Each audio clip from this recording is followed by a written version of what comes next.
नमस्कार। Renal system की दुनिया में एक बार फिर से आपका स्वागत है।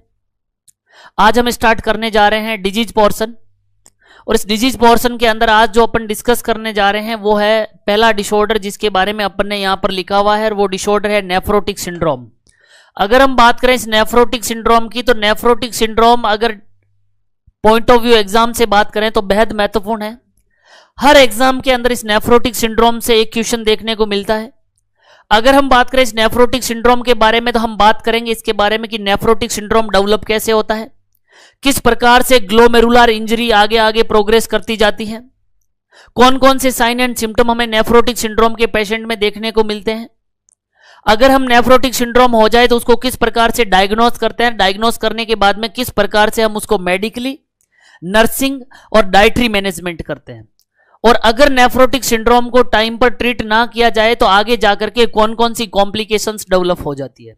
तो नेफ्रोटिक सिंड्रोम हम पढ़ने जा रहे हैं। नेफ्रोटिक सिंड्रोम पढ़ने से पहले हमें यह पता होना चाहिए कि किस प्रकार से ग्लोमेरुलर इंजरी आगे एडवांस होती जाती है, किस प्रकार से नेफ्रॉन का ग्लोमेरुलस डैमेज होता जाता है, जैसे जैसे डैमेज बढ़ता जाता है उस प्रकार से कौन कौन से साइन एंड सिम्टम आगे डेवलप होते जाते हैं। अगर हम ग्लोमेरुलर डैमेज की बात करें तो सबसे पहले हम यहां पर देखिएगा ग्लोमेरुलस बना रहे हैं। ये मान लीजिए सबसे पहले हम बात करते हैं +1 इंजरी की, या हम बात करते हैं माइल्ड इंजरी की, कि अगर ग्लोमेरुलस के अंदर माइल्ड डैमेज हो जाए या +1 इंजरी हो जाए तो किस प्रकार से हमें साइन एंड सिम्टम देखने को मिलेंगे। ये मान लीजिए एक नेफ्रॉन है और ये नेफ्रॉन का बोमन कैप्सूल है।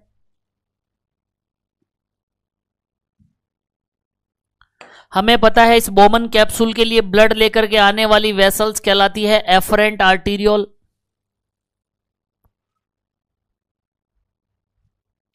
और इससे आगे ब्लड लेकर के जाने वाली वेसल्स कहलाती है इफरेंट आर्टीरियोल। ये ग्लोमेरुलस है जिसमें ब्लड लेकर के आएगा एफरेंट आर्टीरियोल और ब्लड लेकर के जाएगा इफरेंट आर्टीरियोल। उसके बाद में हमने बात की कि इन दोनों के बीच में यहां पर एक बेसमेंट मेम्ब्रेन होती है जिसको हम कहते हैं ग्लोमेरुलर बेसमेंट मेम्ब्रेन। कुछ याद आ रहा है? और फिर अपन ने बात की कि नॉर्मल यूरिन फॉर्मेशन की प्रोसेस के अंदर यहां पर अल्ट्रा फिल्ट्रेशन होता है, बिकॉज यहां पर छोटे छोटे पोर पाए जाते हैं, छोटे छोटे छिद्र पाए जाते हैं जिससे फ्लूइड लीकेज होता है। वो तो होती है नॉर्मल मैकेनिज्म, जब तक ये इसके अंदर किसी भी प्रकार की इंजरी ना हो। अब हम पढ़ रहे हैं कि किसी भी प्रकार से मान लीजिए यहां पर इस ग्लोमेरुलस के अंदर डैमेज हो गया, इंजरी हो गई, माइल्ड डैमेज हुआ। माइल्ड डैमेज हुआ तो ये जो यहां पर पोर्ट अपन देख रहे हैं इनकी साइज थोड़ा सा बढ़ जाएगी, जो ये छिद्र थे इनकी थोड़ी सी साइज बड़ी हो जाएगी, और जब इंजरी होगी तो हम कह सकते हैं साथ ही साथ ये जो ग्रीन कलर में यहां पर ग्लोमेरुलर बेसमेंट मेम्ब्रेन अपन दिखा रहे हैं, इस बेसमेंट मेम्ब्रेन का भी डिस्ट्रक्शन होना शुरू हो जाएगा, क्योंकि जब ग्लोमेरुलस में इंजरी होगी तो ऑब्वियसली उसके अंदर जो बेसमेंट मेम्ब्रेन है उसमें भी डैमेज होगा। अब इसके अंदर मान लीजिए डैमेज हुआ है, हल्का डैमेज हुआ है, माइल्ड इंजरी हुई है। अब हमें पता है कि ये जो ग्लोमेरुलस है इसके अंदर ब्लड रन कर रहा है, ब्लड है तो उसमें ब्लड सेल्स भी होगी, आरबीसी होगी, डब्ल्यूबीसी होगी, प्लेटलेट्स होंगे, साथ ही साथ इसके अंदर प्लाज्मा प्रोटीन्स भी होगा। ब्लड है तो ब्लड में क्या होगा, प्लाज्मा प्रोटीन भी होंगे, कुछ छोटे छोटे एल्ब्यूमिन के मॉलिक्यूल्स होंगे, एल्ब्यूमिन से बड़ी साइज का ग्लोब्यूलिन होगा, फिब्रिनोजेंस होंगे, यानी कि इसके अंदर ब्लड के अंदर प्लाज्मा है, ब्लड सेल्स है, इलेक्ट्रोलाइट्स है, वेस्ट प्रोडक्ट है, और साथ में प्लाज्मा प्रोटीन है। अब नॉर्मल यूरिन फॉर्मेशन की प्रोसेस जब अपन ने पढ़ी थी तो अपन ने बात की थी कि यहां पर फिल्ट्रेट बनता है। उस फिल्ट्रेट के अंदर अपन ने बात की थी कि पानी होता है, इलेक्ट्रोलाइट होते हैं, वेस्ट प्रोडक्ट होता है, ग्लूकोज होता है, अमाइनो एसिड होते हैं, विटामिन्स होते हैं, हार्मोन होते हैं। लेकिन हमने बात की कि नॉर्मल यूरिन फॉर्मेशन की प्रोसेस में जब तक डैमेज ना हो तब तक यहां से अगर किसी पर्सन को एस्पिरिन और पेनिसिलिन चल रही है तो वो लीक नहीं होती है, क्योंकि उसकी साइज बड़ी होती है। किसी भी प्रकार की ब्लड सेल यहां से लीकेज नहीं हो पाती है, क्योंकि उनकी साइज बड़ी होती है, यानी कि यूरिन के साथ आरबीसी, डब्ल्यूबीसी, प्लेटलेट्स नहीं आते हैं, और न ही किसी प्रकार की प्लाज्मा प्रोटीन्स आती है, क्योंकि प्लाज्मा प्रोटीन नेगेटिव चार्ज होती है, और नेगेटिव चार्ज को ये जीबीएम भी नेगेटिव चार्ज होती है जो प्रतिकर्षण करके रिपेल्ड करके दूर भगाती है। लेकिन अब इसके अंदर हुआ क्या है कि जैसे इस ग्लोमेरुलस में डैमेज हुआ है, डैमेज होने पर एक तो ये यहां पे जो पोर्ट थे या जो पोर थे जिनकी साइज बढ़ गई है, छिद्र की साइज बढ़ गई है, और साथ ही साथ यहां पर जो ये negative charge glomerular basement membrane या जो जीबीएम है, इसका डिस्ट्रक्शन होने लग गया। अब जैसे ही इसका डिस्ट्रक्शन होगा और इस पोर की साइज बढ़ेगी, तो अगर हम बात करें इन मॉलिक्यूल्स की, चाहे वो आरबीसी हो, चाहे डब्ल्यूबीसी हो, चाहे प्लेटलेट्स हो, चाहे प्लाज्मा प्रोटीन हो, इनमें सबसे पहले वो मॉलिक्यूल निकलने शुरू हो जाएंगे जिनकी साइज इस पोर्ट से छोटी हो। जो यहां पर छिद्र की साइज बड़ी है, उस छिद्र से छोटी साइज के जो मॉलिक्यूल होंगे वो इसमें से लीकेज होना शुरू हो जाएंगे। और अभी पर यहां पर डैमेज इतना ही हुआ है कि इस डैमेज में से या इस छिद्र में से सिर्फ और सिर्फ एल्ब्यूमिन के मॉलिक्यूल ही लीकेज हो पाएंगे, इसके अलावा कोई भी मॉलिक्यूल लीकेज नहीं होंगे। यहां से सिर्फ एल्ब्यूमिन लीकेज होगा, एल्ब्यूमिन के अलावा दूसरी कोई प्लाज्मा प्रोटीन लीकेज नहीं हो पाएगी, क्योंकि बाकी की जो प्लाज्मा प्रोटीन है उनकी साइज क्या है, बड़ी है। यानी कि यहां पर इंजरी तो हुई है, लेकिन इंजरी में इस पोर की साइज इतना ही बड़ी है कि जिसमें से सिर्फ एल्ब्यूमिन के मॉलिक्यूल लीकेज हो सकते हैं जिनकी साइज छोटी होती है। ग्लोब्यूलिन, फिब्रिनोजन या दूसरी ब्लड सेल यहां से नहीं निकलेगी, क्योंकि उनकी साइज अभी भी बड़ी है। यानी इस लीकेज के अंदर हम कह सकते हैं कि सिर्फ और सिर्फ एल्ब्यूमिन लीकेज हो रहा है, और यहां पर एल्ब्यूमिन का सिलेक्शन हो रहा है, क्योंकि उनकी साइज उतनी बड़ी है पोर्ट की, जिससे सिर्फ एल्ब्यूमिन लीकेज हो पा रही है। और ऐसा अगर यहां पर एल्ब्यूमिन ही लीकेज हो रही है, तो ये एल्ब्यूमिन अल्टीमेटली लीकेज होते होते किसके साथ आएगी, यूरिन के साथ। और यूरिन के अंदर एल्ब्यूमिन का लॉस होना, अपन क्या कह सकते हैं, इसको एल्ब्यूमिन यूरिया, इसको हम क्या कहेंगे, एल्ब्यूमिन यूरिया। बिकॉज इसमें सिर्फ और सिर्फ कौन सी प्लाज्मा प्रोटीन का लॉस हो रहा है, एल्ब्यूमिन का, तो एल्ब्यूमिन यूरिया। और इसमें सिलेक्शन हो रहा है सिर्फ एल्ब्यूमिन का, इसलिए क्या हम इसको कह सकते हैं, सेलेक्टिव प्रोटीन यूरिया। इसी को हम क्या कह सकते हैं, सेलेक्टिव प्रोटीन यूरिया, क्योंकि इसके अंदर सिर्फ एल्ब्यूमिन का सिलेक्शन हो रहा है, दूसरी कोई भी प्लाज्मा प्रोटीन लीकेज नहीं हो रही है, सिर्फ एल्ब्यूमिन का लीकेज हो रहा है। इसलिए इसको अपन ने नाम दिया है सेलेक्टिव प्रोटीन यूरिया, क्योंकि सिलेक्शन हो रहा है कि कौन से मॉलिक्यूल को निकालना है, और वो सिर्फ एल्ब्यूमिन का लॉस हो रहा है, इसलिए इसको अपन ने लिखा है एल्ब्यूमिन यूरिया। बट इसमें मान लीजिए जो प्लाज्मा प्रोटीन निकल रही है वो 1 पर डे, यहां पर मान लीजिए 1 ग्राम लॉस हुआ है, 1 ग्राम एल्ब्यूमिन पर डे लॉस हुई है। और अगर हम बात करें हमारे लीवर की, तो हमें पता है जितनी भी प्लाज्मा प्रोटीन्स होती है वो लीवर के द्वारा बनाई जाती है, और हमारे लीवर की कैपेसिटी होती है पर डे 8 से 12 ग्राम प्लाज्मा प्रोटीन बनाना। हमारा लीवर प्रतिदिन कितनी प्लाज्मा प्रोटीन बना सकता है, 8 से 12 ग्राम। और यहां पर तो सिर्फ 1 ग्राम लॉस हो रहा है प्रतिदिन, तो जितना 1 ग्राम लॉस होता है उतनी प्लाज्मा प्रोटीन लीवर बना करके किसमें डाल देता है, ब्लड के अंदर। मान लीजिए 1 ग्राम प्लाज्मा प्रोटीन या एल्ब्यूमिन का लॉस हो रहा है, तो 1 ग्राम लीवर ने प्रोडक्शन कर दिया और 1 ग्राम बना करके ब्लड में डाल दी। 1 ग्राम लॉस हुआ, 1 ग्राम लीवर ने बना करके ब्लड में डाल दिया। आप बताएं ब्लड के अंदर क्या एल्ब्यूमिन का लेवल कम हो पाएगा, नहीं, क्योंकि 1 ग्राम का लॉस हुआ है, 1 ग्राम लीवर ने बना करके ब्लड में डाल दिया। तो ब्लड के अंदर किसी भी प्रकार की प्रोटीन की डेफिशिएंसी देखने को नहीं मिलेगी, जितना लॉस है उतना लीवर ने बना दिया है। सिर्फ और सिर्फ इसमें एल्ब्यूमिन यूरिया या सेलेक्टिव प्रोटीन यूरिया देखने को मिलेगा। इस पेशेंट में दूसरा कोई आपको साइन एंड सिम्टम देखने को नहीं मिलेगा, क्योंकि जितना लॉस है उतना लीवर ने बना दिया। पहली कंडीशन, ग्लोमेरुलर डैमेज हम पढ़ रहे हैं। एक पर्सन जिसके अंदर माइल्ड इंजरी हुई है, और इंजरी इतना ही हुई है या पोर की साइज इतनी ही बड़ी है कि जिसमें से सिर्फ एल्ब्यूमिन के मॉलिक्यूल ही लीकेज होंगे। ग्लोब्यूलिन, फिब्रिनोजन, ब्लड सेल नहीं निकलेगी, क्योंकि उनकी साइज अभी भी बड़ी है। और ऐसा डैमेज जिसमें सिर्फ एल्ब्यूमिन का ही लॉस होता है यूरिन के साथ, वो एल्ब्यूमिन यूरिया कहलाता है। और सिर्फ एल्ब्यूमिन निकल रही है, इसलिए इसको हम कह रहे हैं selective protein urea. Selective protein urea में जितनी प्लाज्मा प्रोटीन का लॉस होता है उतना लीवर बना करके ब्लड में डाल देता है, इस वजह से दूसरे कोई साइन एंड सिम्टम डेवलप नहीं होंगे। अब हम पढ़ते हैं कि मान लीजिए इस कंडीशन को आपने ट्रीट नहीं किया और डैमेज बढ़ता ही गया, डैमेज बढ़ता ही गया। अब +1 इंजरी से बढ़ करके हो गई है +2 इंजरी, और माइल्ड को हम कह सकते हैं अब कौन सा डैमेज हो गया, तो मॉडरेट डैमेज। मॉडरेट इंजरी हुई है, डैमेज बढ़ता ही गया।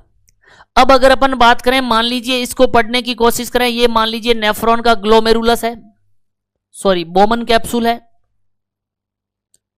बोमन कैप्सूल के आगे ब्लड वेसल्स या कैपिलरीज का नेटवर्क होता है, जिसको हम ग्लोमेरुलस कहते हैं।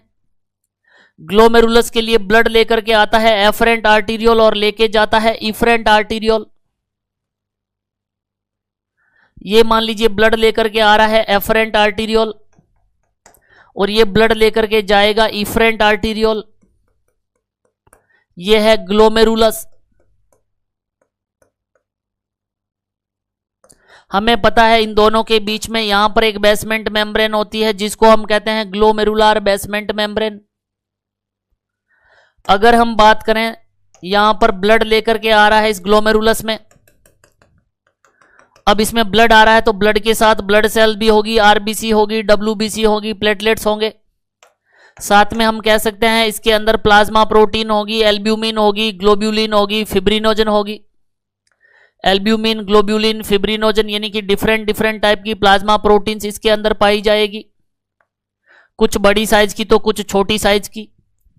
अब हम पढ़ रहे हैं कि +1 इंजरी के बाद में ये इंजरी हुई है +2 इंजरी, और +2 इंजरी होने का मतलब यह है कि इसके अंदर जो पहले छिद्र की साइज थी वो अब बढ़ करके और बड़ा हो गई है, यानी कि यहां पर डैमेज बढ़ गया है और जो पोर यहां छोटे छोटे छिद्र थे उनकी साइज बढ़ गई है। क्लियर है, डैमेज बढ़ता ही जा रहा है। हमें पता है कि नॉर्मली जब यूरिन फॉर्मेशन होता है तो उसके अंदर जो फिल्ट्रेट होता है उसमें पानी होता है, इलेक्ट्रोलाइट होते हैं, वेस्ट प्रोडक्ट होता है, ग्लूकोज होता है, हार्मोन, विटामिन्स, एंजाइम, ये सब चीजें होती है। लेकिन नॉर्मल यूरिन फॉर्मेशन के अंदर plasma protein, blood cell, aspirin और पेनिसिलिन नहीं आ पाता है। अब इसके अंदर डैमेज बढ़ता ही गया। डैमेज बढ़ने के बाद में क्या हो गया कि +1 इंजरी वाले पेशेंट के अंदर सिर्फ और सिर्फ यहां से एल्ब्यूमिन लीकेज हो रही थी क्योंकि साइज छोटी थी। लेकिन इस पेशेंट के अंदर अगर अपन देखें तो एल्ब्यूमिन तो लीकेज होगा ही होगा, लेकिन एल्ब्यूमिन के साथ साथ इसकी साइज बढ़ गई तो एल्ब्यूमिन से बड़े मॉलिक्यूल ग्लोब्यूलिन भी यहां से लीकेज होने लग जाएंगे। और ग्लोब्यूलिन के अलावा अगर अपन बात करें तो कुछ मॉलिक्यूल फिब्रिनोजन के भी लीकेज होने लग जाएंगे। यानी कि इसमें अब सिर्फ एल्ब्यूमिन का लीकेज ना होकर के एल्ब्यूमिन के साथ साथ ग्लोब्यूलिन, फिब्रिनोजन या कुछ अलग डिफरेंट टाइप की जो कॉम्प्लीमेंट्री प्रोटीन्स है उनका भी लॉस होने लग गया। क्लियर है? अब आप बताएं कि ये जो +2 डैमेज हुआ है, क्या इसमें सिर्फ एल्ब्यूमिन का सिलेक्शन हो रहा है? क्या इसमें सिर्फ एल्ब्यूमिन का लॉस ना होकर के दूसरे टाइप की प्लाज्मा प्रोटीन्स भी निकल रही है? लेकिन ब्लड सेल अभी भी नहीं निकल रही है। ब्लड सेल की साइज बड़ा है इसलिए वो नहीं निकल रही है। इसके अंदर अगर अपन बात करें तो इसमें एल्ब्यूमिन निकल रहा है, ग्लोब्यूलिन निकल रहा है, फिब्रिनोजन निकल रहा है, या कुछ डिफरेंट टाइप की और भी जो प्लाज्मा प्रोटीन होती है, जो कॉम्प्लीमेंट्री प्रोटीन होती है, उनका लॉस हो रहा है। तो किसी पर्टिकुलर प्लाज्मा प्रोटीन का पहली बात सिलेक्शन नहीं हो रहा है, और ऐसा प्रोटीन लॉस जिसमें किसी पर्टिकुलर प्लाज्मा प्रोटीन का सिलेक्शन नहीं हो रहा है, हम कह सकते हैं यह है नॉन सेलेक्टिव प्रोटीनयूरिया। +1 इंजरी में सेलेक्टिव था जिसमें सिर्फ और सिर्फ एल्ब्यूमिन का लॉस हो रहा था, बट ये नॉन सेलेक्टिव प्रोटीनयूरिया है बिकॉज इसमें किसी एक प्लाज्मा प्रोटीन का सिलेक्शन नहीं हो रहा है। दूसरा, मान लीजिए यहां पर ये यूरिन फॉर्मेशन हो रहा है और यूरिन फॉर्मेशन के अंदर यूरिन के साथ क्या निकल रही है? प्लाज्मा प्रोटीन्स का लॉस हो रहा है। और मान लीजिए यहां पर प्रतिदिन 3 ग्राम, एक दिन में 3 ग्राम प्लाज्मा प्रोटीन का लॉस हुआ है। और 3 ग्राम जब प्लाज्मा प्रोटीन का लॉस हुआ है तो हमें तो पता है कि हमारा जो लीवर है, लीवर की हिपेटोसाइट का काम होता है प्लाज्मा प्रोटीन का बनाना, और लीवर प्रतिदिन कितना प्लाज्मा प्रोटीन बना सकता है? 8 से 12 ग्राम। तो यहां पर तो कोई दिक्कत ही नहीं है, 3 से 8 12 ग्राम बना सकता है, 8 से 12 ग्राम। और लॉस कितना हो रहा है प्रतिदिन? 3 ग्राम। तो क्यों ना लीवर के द्वारा 3 ग्राम प्लाज्मा प्रोटीन बना करके ब्लड में डाल दी जा रही है, यानी कि प्रतिदिन लॉस भी कितना है? 3 ग्राम। और जब 3 ग्राम है तो उसको कंपनसेट करने के लिए लीवर ने कितना प्लाज्मा प्रोटीन बना दिया? 3 ग्राम प्लाज्मा प्रोटीन बना करके ब्लड में डाल दिया। अब ये नॉन सेलेक्टिव प्रोटीनयूरिया है, उसके अंदर जितना प्रोटीन का लॉस हो रहा है उतना लीवर बना करके ब्लड में डाल देता है। तो आप बताएं क्या इस पर्सन में भी किसी प्रकार की दिक्कत देखने को मिलेगी? आंसर जाएगा नहीं। इसमें प्रोटीन यूरिया तो देखने को मिलेगा, नॉन सेलेक्टिव प्रोटीन यूरिया देखने को मिलेगा, जिसमें एल्ब्यूमिन यूरिया देखने को मिलेगा, फिब्रिनोजन यूरिया देखने को मिलेगा, ग्लोब्यूलिन यूरिया देखने को मिलेगा, लेकिन जितना लॉस है उतना लीवर बना देता है। इसमें किसी प्रकार का दूसरे फीचर्स देखने को नहीं मिलेंगे। ऐसा प्रोटीन यूरिया कहलाता है सब नेफ्रोटिक रेंज। सब नेफ्रोटिक रेंज प्रोटीन्यूरिया। इससे आगे वाली कंडीशन जो हम पढ़ेंगे उसके अंदर होगा नेफ्रोटिक सिंड्रोम या नेफ्रोटिक रेंज का प्रोटीन्यूरिया। लेकिन ये तो नेफ्रोटिक सिंड्रोम से कम प्रोटीन का लॉस है, उससे बिलो है, अभी तक नेफ्रोटिक सिंड्रोम वाले फीचर्स नहीं आएंगे। और उससे अगर कम प्रोटीन का लॉस हो रहा है तो क्या हम इसको कह सकते हैं? सब नेफ्रोटिक रेंज प्रोटीन्यूरिया। क्लियर है यहां तक? देखिएगा, +1 इंजरी, डैमेज, माइल्ड डैमेज, उसमें हमने बात की कि पोर्ट की साइज इतना ही है कि जिसमें से सिर्फ एल्ब्यूमिन निकल रहा है, तो एल्ब्यूमिन यूरिया या सेलेक्टिव प्रोटीन यूरिया। जितना लॉस होता है उतना लीवर के द्वारा बना दिया जाता है, किसी भी प्रकार के दूसरे फीचर्स नहीं देखने को मिलेंगे। डैमेज बढ़ता ही गया, दूसरा डैमेज जैसे जैसे बढ़ा है तो एल्ब्यूमिन के साथ साथ दूसरी प्रोटीन भी निकलने लग गई। किसी पर्टिकुलर प्रोटीन का सिलेक्शन नहीं हो रहा है, इसलिए इसको नॉन सेलेक्टिव प्रोटीन यूरिया कहते हैं। इसमें भी जितना लॉस होता है उतना लीवर के द्वारा बना करके ब्लड में डाल दिया जाता है, कंडीशन अभी भी कंपनसेट कर रही है, तो इसको हम सब नेफ्रोटिक रेंज प्रोटीन यूरिया कहते हैं। अब क्या होता है कि अगर इस कंडीशन को ट्रीट ना किया जाए तो यही +2 इंजरी आगे जाकर के कन्वर्ट हो जाती है किसमें? अरे बोलो किसमें? तो आंसर देंगे +3 इंजरी में। +3 इंजरी, या इसको हम कह सकते हैं सीवियर इंजरी, सीवियर डैमेज। अब अगर सीवियर इंजरी हो जाए, +3 इंजरी हो जाए, तब कौन कौन से फीचर्स हमें देखने को मिलेगा? इस कंडीशन को ध्यान से देखिएगा। ये मान लीजिए बोमन कैप्सूल है,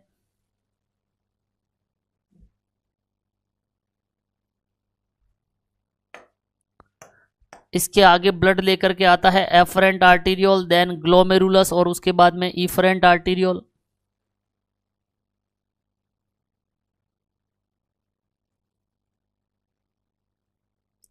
दोनों के बीच में हमें पता है यहां पर ग्लोमेरुलर बेसमेंट मेम्ब्रेन या जीबीएम होती है। अगर अपन बात करें तो जब अपन ने इसकी एनाफिजियो पढ़ी तो अपन ने बात की थी कि पीसीटी के अंदर एक टिश्यू होता है जो क्यूबोइडल एपिथेलियम कहलाता है, और क्यूबोइडल एपिथेलियम के ऊपर हेयर लाइक प्रोजेक्शन होते हैं जिनको हम ब्रश बॉर्डर कहते हैं। कुछ याद आ रहा है? आंसर जाएगा यस आ रहा है। अब इसमें हम कह रहे हैं कि एफरेंट आर्टीरियोल ब्लड लेके आता है और इफरेंट आर्टीरियोल ब्लड लेकर के जाता है। ब्लड के अंदर प्लाज्मा होगा, ब्लड सेल्स होगी, आरबीसी, डब्ल्यूबीसी, प्लेटलेट्स होंगे, साथ ही साथ हम कह सकते हैं उसके अंदर प्लाज्मा प्रोटीन्स भी होगी।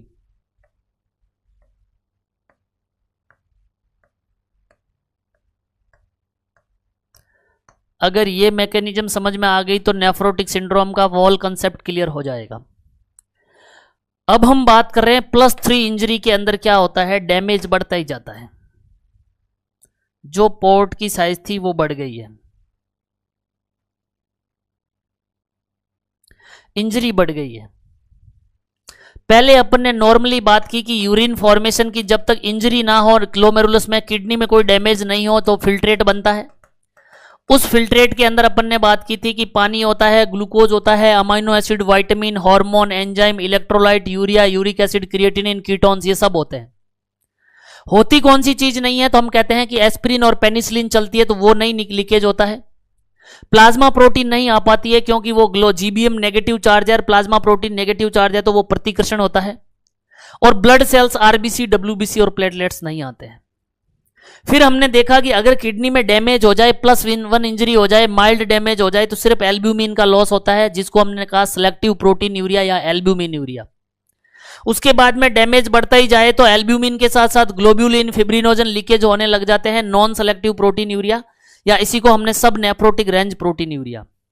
अब हमने बात की कि +1 के अंदर और +2 इंजरी में जितना प्रोटीन का लॉस होता है उतना लीवर बना करके कंपनसेट कर देता है, ब्लड में डाल देता है, तो दूसरे कोई फीचर्स डेवलप नहीं होते।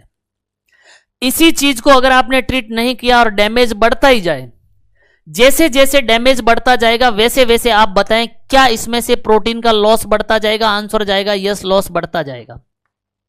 अब इसके अंदर एल्ब्यूमिन भी निकलने लग जाएगा, इसके अंदर ग्लोब्यूलिन भी निकलने लग जाएगा, इसके अंदर फिब्रिनोजन भी निकलने लग जाएगा, इसके अंदर कॉम्प्लीमेंट्री प्रोटीन निकलने लग जाएगी, और जितनी भी 8 से 10,000 टाइप की डिफरेंट प्लाज्मा प्रोटीन है वो सारी की सारी प्लाज्मा प्रोटीन यहां से लीकेज होने लग जाएगा।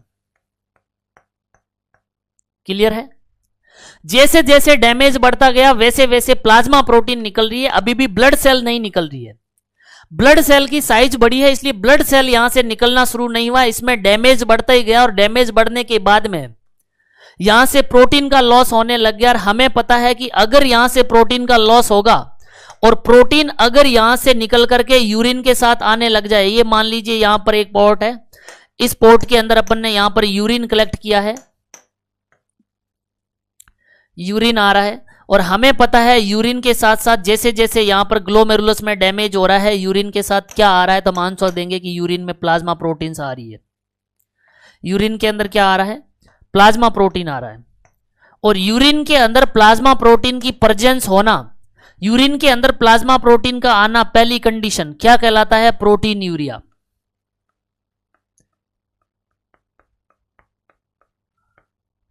Protein urea. क्लियर है? अब देखिएगा ये प्रोटीन यूरिया जो डेवलप हुआ है, इसके अंदर मान लीजिए अपन ने देखा कि 24 आवर का जो यूरिन देखा तो उसमें हमने देखा कि 6 ग्राम प्लाज्मा प्रोटीन बाहर मिला। प्रोटीन यूरिया में 24 घंटे में कितना प्लाज्मा प्रोटीन निकला है? 6 ग्राम प्रोटीन निकला है। अब यहां से 6 ग्राम प्लाज्मा प्रोटीन निकल करके यूरिन में आया है, लेकिन उसके बावजूद भी अगर हम ब्लड में देखें तो ब्लड के अंदर हमें पता है प्लाज्मा प्रोटीन बना करके ब्लड में डालने का काम किसके द्वारा किया जाता है? तो हम आंसर देंगे लीवर के द्वारा। लीवर के द्वारा प्लाज्मा प्रोटीन बनाई जाती है, और प्रतिदिन कितना बना सकता है लीवर? 8 से 12 ग्राम पर डे बना करके प्लाज्मा प्रोटीन को किस में डाल देता है? लीवर, ब्लड के अंदर डाल देता है। अब यहां पर एक विचित्र कहानी घटित होगी। लीवर प्रतिदिन 8 से 12 ग्राम प्लाज्मा प्रोटीन बना करके ब्लड में डाल सकता है,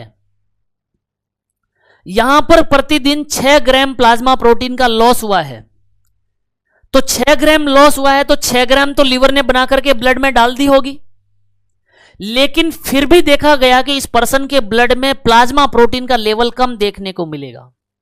ब्लड के अंदर एल्ब्यूमिन कम देखने को मिलेगा, ब्लड में ग्लोब्यूलिन कम देखने को मिलेगा, फिब्रिनोजन कम देखने को मिलेगा, कॉम्प्लीमेंट्री प्रोटीन कम देखने को मिलेगी। यानी कि लॉस 6 ग्राम का ही मिल रहा है यूरिन में।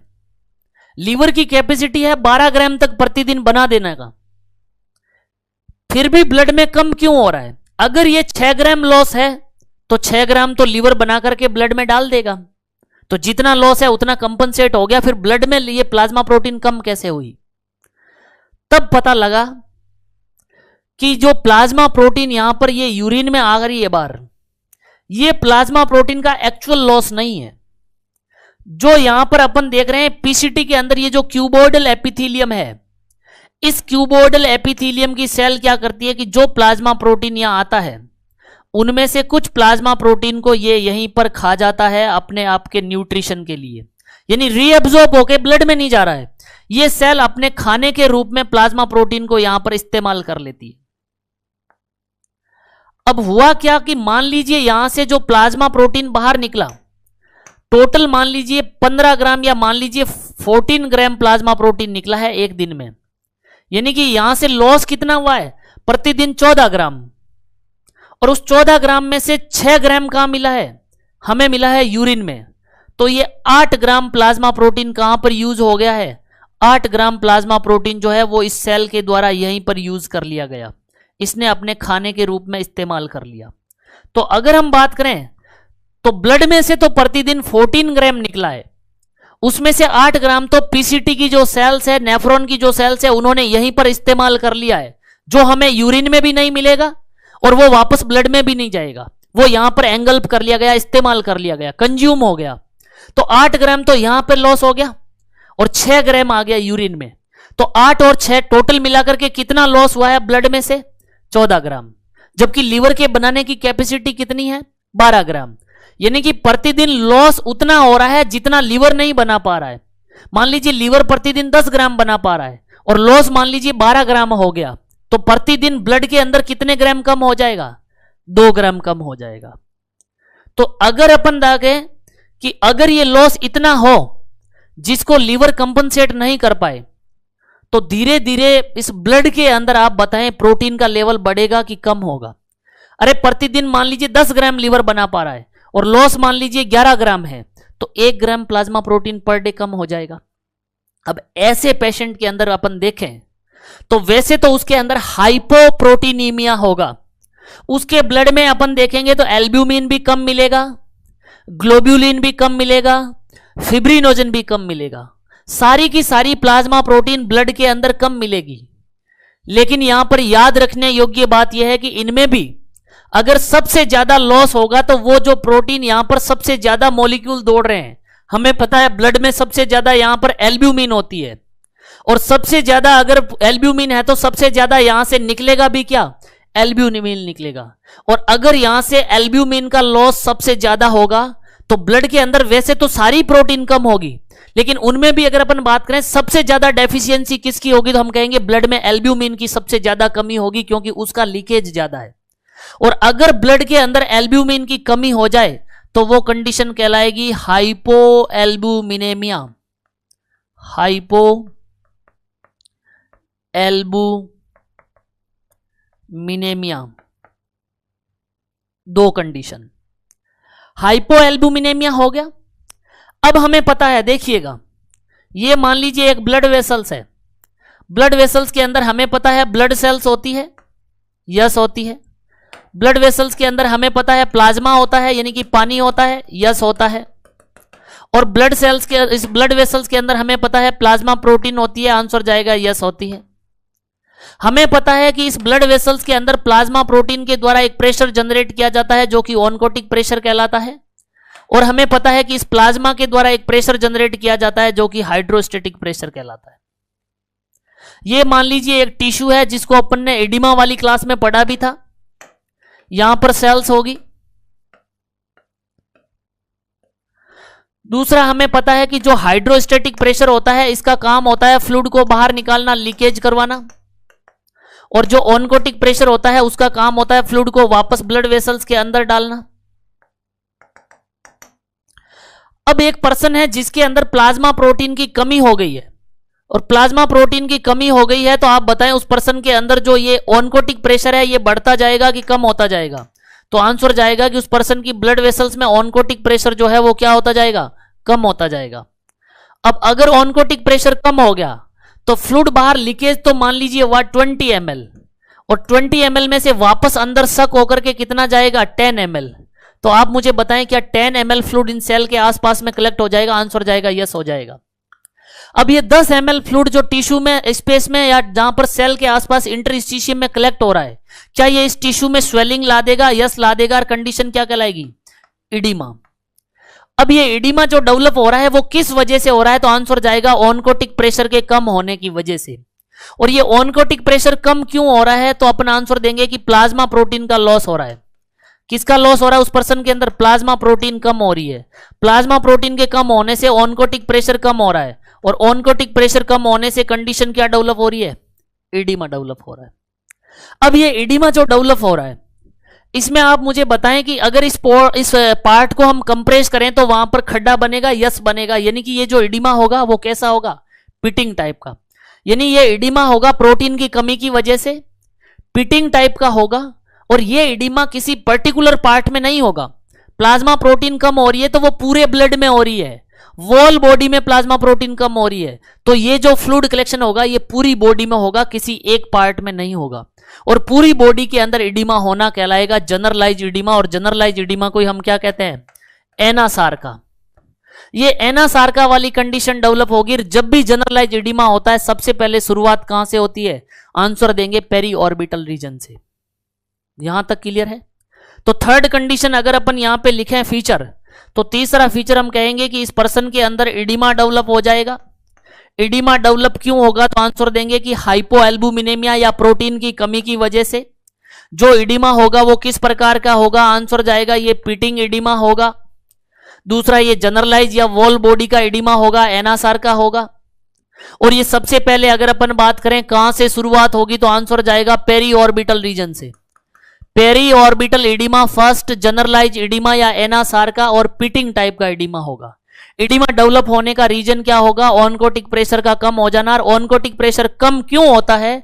क्योंकि हाइपोप्रोटीनीमिया या उस पर्सन के अंदर प्लाज्मा प्रोटीन का लॉस देखने को मिलता है। इडिमा डेवलप हो गया। अब उसके बाद में क्या होता है देखिएगा, एक पर्सन के अंदर प्रोटीन यूरिया हुआ, हाइपोएल्बुमिनेमिया हुआ, इडिमा हुआ। ये कंडीशन देखने के बाद में लीवर से रहा नहीं जाता है, लीवर को आ जाता है गुस्सा। और ये गुस्साया हुआ लीवर, जिसको ऐसे लगता है कि मेरे होते हुए ये कंडीशन हो कैसे सकती है, अभी तो मैं जीवित हूं। लीवर को जब गुस्सा आ जाता है तो लीवर क्या करता है? लीवर को पता है कि मैं अकेले प्रोटीन को तो इतना बना नहीं सकता, लेकिन लीवर के पास में एक और चीज पड़ी होती है जिसको हम कहते हैं लिपिड। लीवर के पास में एक चीज पड़ी है जिसको कहते हैं लिपिड। तो लीवर कोशिश करता है कि क्यों ना मैं लिपिड और प्रोटीन दोनों को मिला करके, लिपिड और प्रोटीन दोनों को मिला करके एक मिक्सचर बना देता हूं। लिपिड और प्रोटीन दोनों को मिला करके एक मिक्सचर बना देता हूं जिसको कहा जाता है लाइपोप्रोटीन। एक मिक्सचर बना देता हूं जिसको कहा जाता है लाइपोप्रोटीन, जिसके अंदर लिपिड और प्रोटीन दोनों के मिलने से बनता है। तो अब लीवर को गुस्सा आ गया कि मेरे होते हुए ये कंडीशन कैसे हो सकती है, मैं प्रोटीन इतना बना नहीं पा रहा हूं।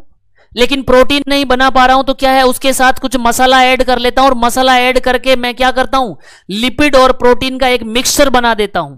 लिपिड और प्रोटीन के मिलने से जो मिक्सचर बनता है उसको हम कहते हैं लाइपोप्रोटीन। ये लाइपोप्रोटीन भी कुछ हद तक जाकर के प्रोटीन वाले काम कर सकता है। ये लाइपोप्रोटीन भी जाकर के कुछ हद तक ये प्रोटीन वाले काम कर सकता है। तो अब ये यहां से क्या करता है कि लीवर लिपिड और प्रोटीन दोनों का मिक्सचर बना करके किस में डाल देता है, ब्लड के अंदर डाल देता है। ब्लड के अंदर अब दोनों का मिक्सचर आ रहा है। इस मिक्सचर के अंदर कौन कौन सी चीजें ऐड हो रखी है, उसमें लिपिड और प्रोटीन दोनों ऐड हो रखे हैं। और लिपिड और प्रोटीन दोनों के आपस में मिलने से ये जो मिक्सचर अब लीवर से बन के आ रहा है ब्लड के लिए, ये जो मिक्सचर अब लीवर से बन के आ रहा है ब्लड के लिए, इसको हम कहते हैं लाइपोप्रोटीन। और जब ये लाइपोप्रोटीन लीवर से बन करके ब्लड में आएगा तो आप बताएं ब्लड के अंदर लिपिड का लेवल कम होगा कि बढ़ जाएगा? हम कह सकते हैं ब्लड के अंदर लिपिड का लेवल बढ़ जाएगा। और यही कंडीशन ब्लड में कहलाएगी हाइपर, बढ़ना हाइपो कहलाएगा कि हाइपर लिपिडेमिया। ब्लड के अंदर लाइपोप्रोटीन बढ़ जाएगा और ब्लड के अंदर इनका लेवल बढ़ जाना क्या कहलाएगा, हाइपर लिपिडेमिया। बात समझ में आई या नहीं? एक ऐसा पर्सन जिसके अंदर प्रोटीन यूरिया, हाइपोएल्बुमिनेमिया, इडिमा और हाइपर लिपिडीमिया एक साथ देखने को मिलता है, ये सारे फीचर जिसमें एक साथ देखने को मिलता है, कंडीशन कहलाती है नेफ्रोटिक सिंड्रोम। अरे कंडीशन क्या कहलाएगी, नेफ्रोटिक सिंड्रोम। नेफ्रोटिक सिंड्रोम की जब भी बात करते हैं ये चार फीचर आपके टिप्स पे होने चाहिए। Nephrotic syndrome means proteinuria, hypoalbuminemia, edema और हाइपरलिपिडीमिया। क्लियर है? ये बेसिक फीचर जिस भी पर्सन के अंदर देखने को मिलते हैं कंडीशन कहलाएगी नेफ्रोटिक सिंड्रोम। यहां तक क्लियर है क्या? देखिए वापस समराइज कर रहे हैं। +3 इंजरी या सीवियर डैमेज, प्लाज्मा प्रोटीन यहां से निकलना शुरू होती है, एल्ब्यूमिन, ग्लोब्यूलिन, फिब्रिनोजन तीनों निकलती है। दूसरे भी कॉम्प्लीमेंट्री जो प्रोटीन्स है वो भी निकलना शुरू हो जाती है, और प्रोटीन का यूरिन में निकलना प्रोटीन यूरिया कहलाता है। अब इसमें देखने वाली बात है कि मान लीजिए यूरिन में 5 से 6 ग्राम प्लाज्मा प्रोटीन मिल रहा है पर डे, तो 5 से 6 ग्राम ही अगर लॉस होता है तो ब्लड के अंदर इसकी कमी क्यों होगी प्रोटीन की? क्योंकि लीवर की कैपेसिटी है 8 से 12 ग्राम तक तो बना सकता है। तो अगर मान लीजिए 10 ग्राम भी लॉस होगा तो 10 ग्राम लीवर बना देगा और ब्लड में डाल देगा। तो उसमें देखा गया कि जो यूरिन के अंदर जो ये प्रोटीन आ रही है ये एक्चुअल लॉस नहीं है। कुछ प्रोटीन के मॉलिक्यूल्स, पीसीटी का जो क्यूबोइडल एपिथेलियम होता है वो खुद अपने खाने के लिए इस्तेमाल कर लेता है। तो वहां से जो प्रोटीन निकला है वो वहां से आसमान से गिरा और खजूर में अटके वाली बात हो गई है। निकला वहां से लेकिन बीच में पीसीटी ने ही इस्तेमाल कर लिया। मान लीजिए 8 ग्राम पीसीटी में इस्तेमाल हो गया और 6 ग्राम यूरिन में आया, टोटल मिलाकर के 14 ग्राम लॉस हो गया, जबकि लीवर की कैपेसिटी तो कितना है 12 ग्राम बनाने की। तो इस कंडीशन में धीरे धीरे ब्लड के अंदर सारी की सारी प्लाज्मा प्रोटीन की कमी देखने को मिलेगी और ब्लड के अंदर प्रोटीन का कम हो जाना हाइपोप्रोटीनीमिया कहलाता है। नेफ्रोटिक सिंड्रोम वाले पर्सन में हाइपोप्रोटीनीमिया देखने को मिलेगा, एल्ब्यूमिन कम मिलेगा, ग्लोब्यूलिन कम मिलेगा, फिब्रिनोजन कम मिलेगा, कॉम्प्लीमेंट्री प्रोटीन्स कम मिलेगी। लेकिन फिर भी अगर अपन देखें तो इनमें भी सबसे ज्यादा लॉस किसका हुआ है? एल्ब्यूमिन का। तो ब्लड में सबसे ज्यादा डेफिशिएंसी किसकी देखने को मिलेगी? एल्ब्यूमिन की। और ब्लड में एल्ब्यूमिन की कमी क्या कहलाती है? हाइपोएल्ब्यूमिनेमिया। उसके बाद में जैसे जैसे प्लाज्मा प्रोटीन की कमी होती जाएगी, आप बताएं ऑनकोटिक प्रेशर बढ़ेगा कि कम होगा? ऑनकोटिक प्रेशर कम होगा तो मान लीजिए जितना फ्लूइड बाहर लीकेज होगा उतना वापस इस ब्लड वेसल्स में नहीं जाएगा, और इतनी वापस ब्लड की सकिंग नहीं होगी तो इंटरस्टिशियम में या सेल के आसपास में या टिश्यू में फ्लूइड का कलेक्शन हो जाएगा। और टिश्यू में फ्लूइड का कलेक्शन हो जाना क्या स्वेलिंग कोज करेगा? यस करेगा। और ये स्वेलिंग क्या कहलाएगी? एडिमा।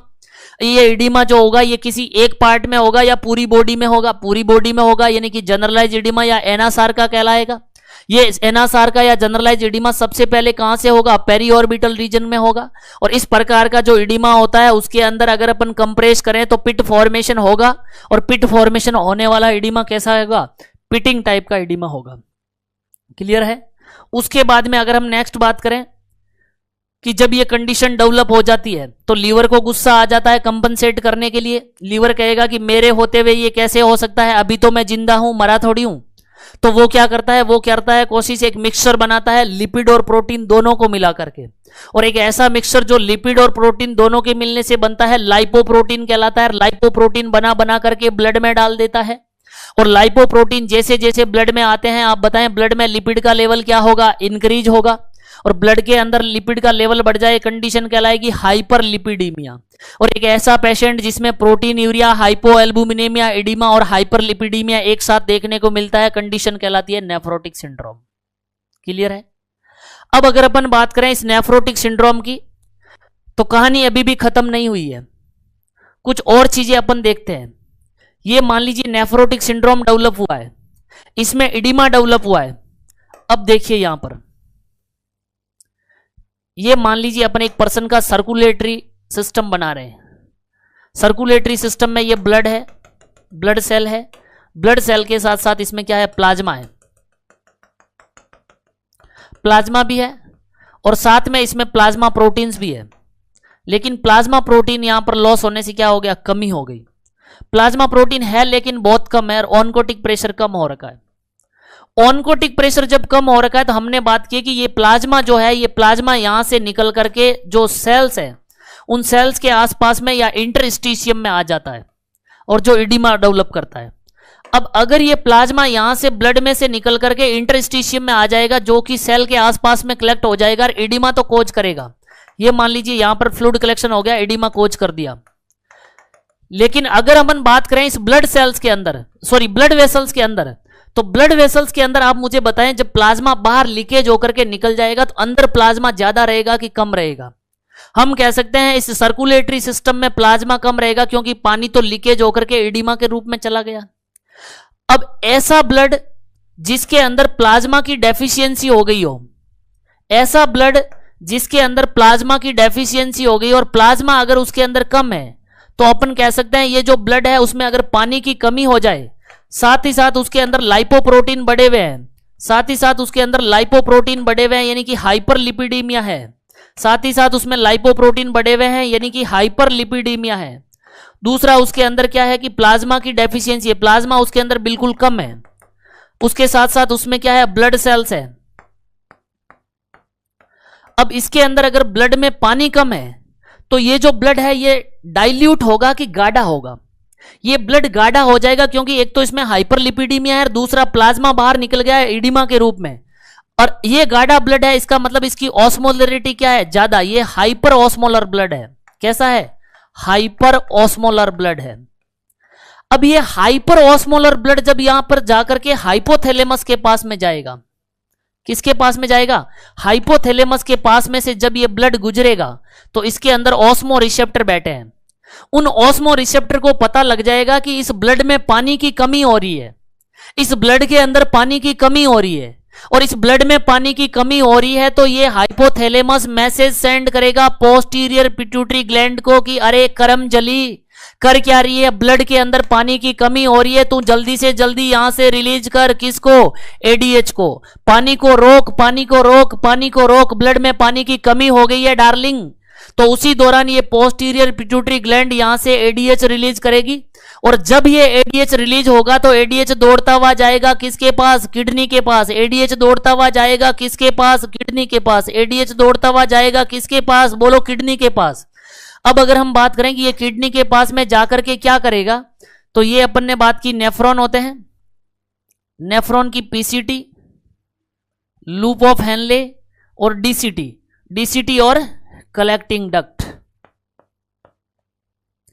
जैसे ही ये एडीएच दौड़ता हुआ किडनी के पास में आएगा, हमें पता है ये एडीएच जाकर के एक तो काम करेगा डीसीटी पे और दूसरा ये काम करेगा कलेक्टिंग डक्ट पे। काम ये क्या करेगा, तब हम बात करते हैं कि ये काम करेगा कि जो यहां पर यूरिन फॉर्मेशन हो रहा है, यूरिन में जो पानी बाहर निकलने की कोशिश कर रहा है, उस पानी को यहीं से रोक लेगा। बोले रुक जा बेटा, बाहर कहां जा रहा है। जब ये पानी को रोकेगा तो पानी को रोक करके डालेगा किसके अंदर? हम आंसर दे सकते हैं कि पानी को रोक करके ये ब्लड के अंदर डालने की कोशिश करेगा। अरे यहां तक की कहानी समझ में आ गई क्या? बहुत सिंपल है। ऑनकोटिक प्रेशर कम हो रखा है, ब्लड वेसल्स में से पानी बाहर निकल करके इंटरस्टिशियम में या एडिमा के रूप में कलेक्ट हो रहा है। एक तो पानी या प्लाज्मा की ब्लड वेसल्स में कमी हो गई, साथ में हाइपरलिपिडीमिया हुआ है। तो ये जो ब्लड है ये डाइल्यूट होगा कि गाढ़ा होगा? विस्कस होगा। गाढ़ा होगा, इसका मतलब इसकी ऑस्मोलरिटी बढ़ जाएगी। हाइपर ऑस्मोलर ब्लड जब हाइपोथैलेमस के पास में जाएगा तो पिट्यूटरी को बोलेगा कि करमजली कर क्या रही है, ब्लड के अंदर पानी की कमी हुई है, दौड़ के जा एडीएच रिलीज कर और पानी ला। अब ये पोस्टीरियर पिट्यूटरी ग्लैंड यहां से एडीएच को रिलीज करके भगाए कि बेटा जल्दी किडनी में जाके काम करो। एडीएच आया किडनी में, किडनी में आकर के कहां पे काम किया? नेफ्रॉन में। नेफ्रॉन में कहां पे? तो डीसीटी और कलेक्टिंग डक्ट। डीसीटी और कलेक्टिंग डक्ट को बोला पानी को रोको, पानी को रोको, पानी को रोको। उसने जाकर के पानी रोका, पानी रोक करके किस में डाल दिया? ब्लड के अंदर डाल दिया। ब्लड में पानी आ रहा है, ब्लड में पानी आ रहा है, ब्लड में पानी आ रहा है। लेकिन फिर जैसे ही पानी ब्लड में आया, होगा क्या? क्योंकि इसमें ऑनकोटिक प्रेशर कम है, तो जितना पानी वहां से लेकर के आएंगे वो पानी यहां ब्लड वेसल्स रोक नहीं पाएगी। फिर से क्या बढ़ता जाएगा? इडिमा बढ़ता जाएगा। यानी कि ये सेकेंडरी मैकेनिज्म जितना ट्रिगर होगी उतना ही वापस यूरिन आउटपुट तो कम हो जाएगा, क्योंकि यहां से वाटर का रीएब्जॉर्प्शन बढ़ जाएगा। यूरिन आउटपुट तो कम हो जाएगा लेकिन इडिमा बढ़ता ही जाएगा। यूरिन आउटपुट कम हो जाएगा क्योंकि पानी बाहर नहीं निकलेगा, लेकिन यूरिन आउटपुट कम होने से भी फायदा कुछ नहीं हो रहा है। जितना पानी वापस ब्लड वेसल्स में आ रहा है उतना ही ज्यादा लीकेज होगा, एडिमा बढ़ता जाएगा। क्लियर है? ये वाली भी कंडीशन समझ में आ गई कि इस एडीएच के प्रभाव में यूरिन आउटपुट कम हो जाएगा लेकिन एडिमा बढ़ता जाएगा। अब उसके बाद में अगर मैं आपसे पूछूं कि अगर ब्लड वेसल्स के अंदर पानी कम है, प्लाज्मा कम है, तो ओवरऑल ब्लड वॉल्यूम भी अगर अपन बात करें तो ब्लड वॉल्यूम क्या हो रही है? कम हो रही है। ब्लड वॉल्यूम ओवरऑल जब कम हो जाएगी, ब्लड वॉल्यूम जब ओवरऑल कम हो जाएगी तो जितने भी ऑर्गन हैं उनके लिए ब्लड सप्लाई बढ़ेगी कि कम हो जाएगी? तो आप आंसर देंगे कि उनके लिए ब्लड सप्लाई कम हो जाएगी। अरे किडनी के लिए जब ब्लड सप्लाई कम हो जाएगी तो किडनी का रीनल ब्लड फ्लो कम हो जाएगा। रीनल ब्लड फ्लो कम हो जाएगा तो हम अल्टीमेटली बात कर सकते हैं कि जीएफआर कम हो जाएगी। अगर जीएफआर कम होगी तो हमें पता है ये फ्लूइड धीरे धीरे रन करेगा। याद करो वही रेनिन एंजियोटेंसिन एल्डोस्टेरोन सिस्टम कि अगर किसी भी वजह से ब्लड वॉल्यूम कम हो, किडनी का ब्लड फ्लो कम हो, ब्लड फ्लो कम होगा तो जीएफआर कम होगी। जीएफआर कम होगी तो एक तो मैक्यूला डेंसा वहां पर वो नाइट्रिक ऑक्साइड रिलीज करके एफरेंट आर्टीरियोल को डायलेट करके ज्यादा से ज्यादा किडनी के लिए ब्लड खींचेगी, और साथ ही साथ वो एफरेंट आर्टीरियोल की दीवार में जहां यहां पर एक सेल होती है जिसको हमने नाम दिया था जेजी सेल, उनको बोलेगी कि आप रेनिन रिलीज करो। और जैसे ही यहां से रेनिन रिलीज होगा, आप याद करिएगा एंजियोटेंसिनोजन प्लाज्मा प्रोटीन को ये कन्वर्ट कर देगा एंजियोटेंसिन फर्स्ट में। एंजियोटेंसिन फर्स्ट वापस इस किडनी से बाहर निकलेगा ब्लड के साथ, और ब्लड के साथ निकल करके हार्ट में, और हार्ट से जाएगा फेफड़ों में, और फेफड़ों के अंदर जाएगा तो आप याद करिएगा फेफड़ों के अंदर एंजियोटेंसिन कन्वर्टिंग एंजाइम जो इसको कन्वर्ट कर देगा एंजियोटेंसिन सेकंड में। एंजियोटेंसिन सेकंड जैसे ही होगी ब्लड वेसल्स में क्या होगा? वेजो कंस्ट्रिक्शन।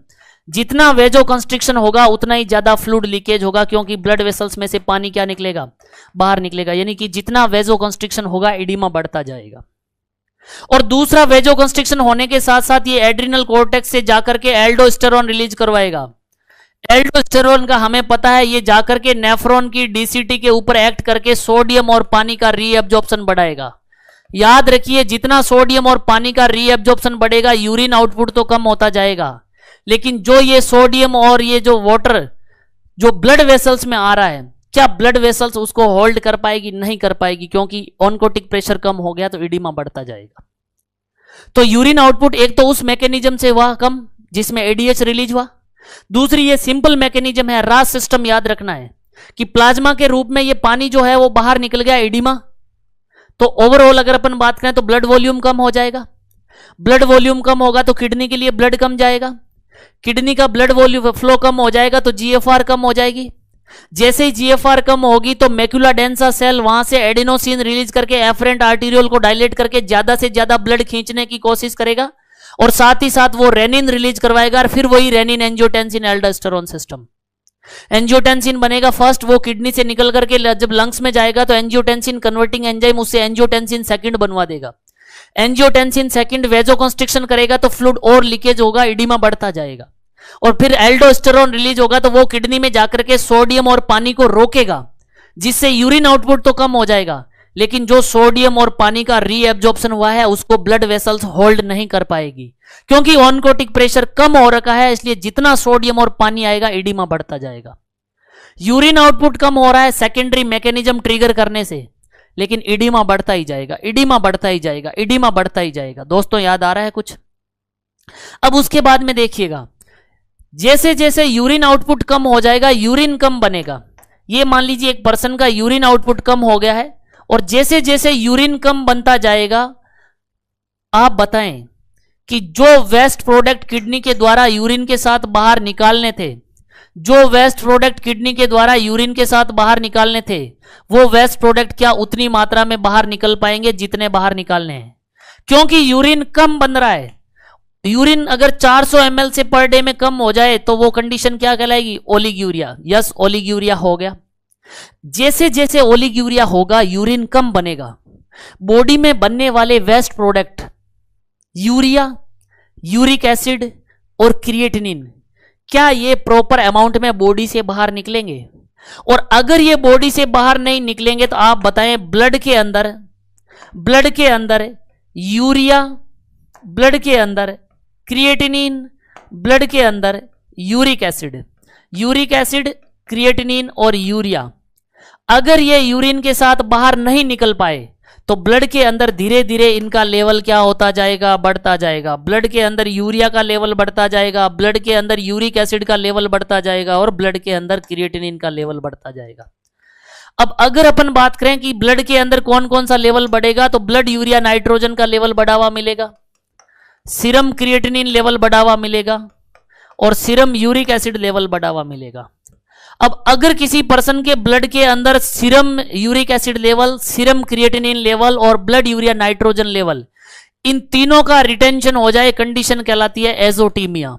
हमने पहले ही बात की है कि ब्लड के अंदर नाइट्रोजिनस वेस्ट प्रोडक्ट का रिटेन होना कंडीशन कहलाती है एजोटीमिया, जिसमें ब्लड यूरिया नाइट्रोजन लेवल बढ़ा हुआ मिलेगा, सीरम क्रिएटिनिन लेवल बढ़ा हुआ मिलेगा, सीरम यूरिक एसिड लेवल बढ़ा हुआ मिलेगा।